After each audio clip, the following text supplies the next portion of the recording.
It has been over 2 weeks since the launch of the James Webb Telescope, and it is time to enter its cool-down period right now.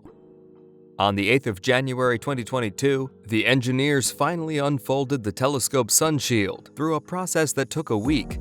According to NASA, the observatory had finally crossed the most complicated part of the mission, and now the aim is to cool down the telescope below -200 degrees Celsius. So how will they achieve this aim? Well, the telescope must be at a temperature of -233 degrees Celsius to detect infrared light in space. However, the telescope side facing away from the sun is at -184 degrees Celsius and must drop further to catch infrared light. The 5 layers of the sun shield prevent the telescope from warming up. However, one instrument of the telescope, MIRI, mid-infrared instrument, will require a temperature of -266 degrees Celsius. Of course, this will be done through a cryocooler. The cryocooler is an advanced piece of technology that works like a refrigerator to cool down the telescope. The pieces of the cryocooler are dispersed across the entire observatory. Of course, the main piece of this is the CAA, Cryocooler Compressor Assembly, which is a heat pump that creates cooling power using a precooler. Besides that, the precooler has a horizontally opposed pump with a 2-cylinder and uses pulse tubes to cool helium gas.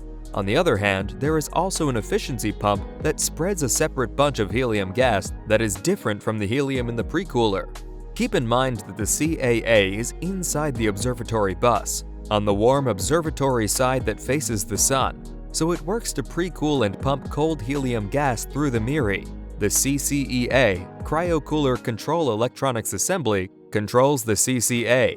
Of course, NASA might face challenges in ensuring the coolness of the telescope. That is because there are few challenges in space that they must work through. For example, a big challenge is vibration.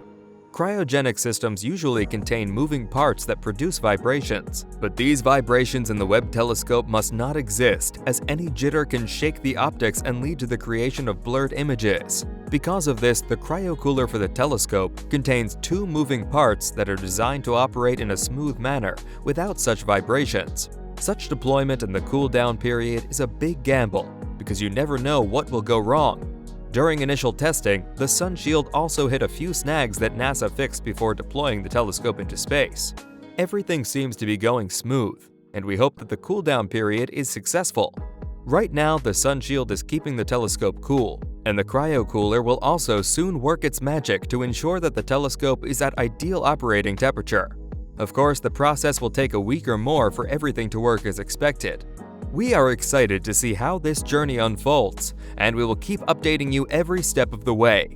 It is one of the biggest missions to take place in over 3 decades, and even now, there is a lot of suspense as to what will happen and the first images we will get from the telescope. All we have to do is wait and see what happens next. We hope the NASA team figures everything out successfully and ensures the cooling down of the telescope further in no time. Feel free to like and subscribe to our channel for more such information.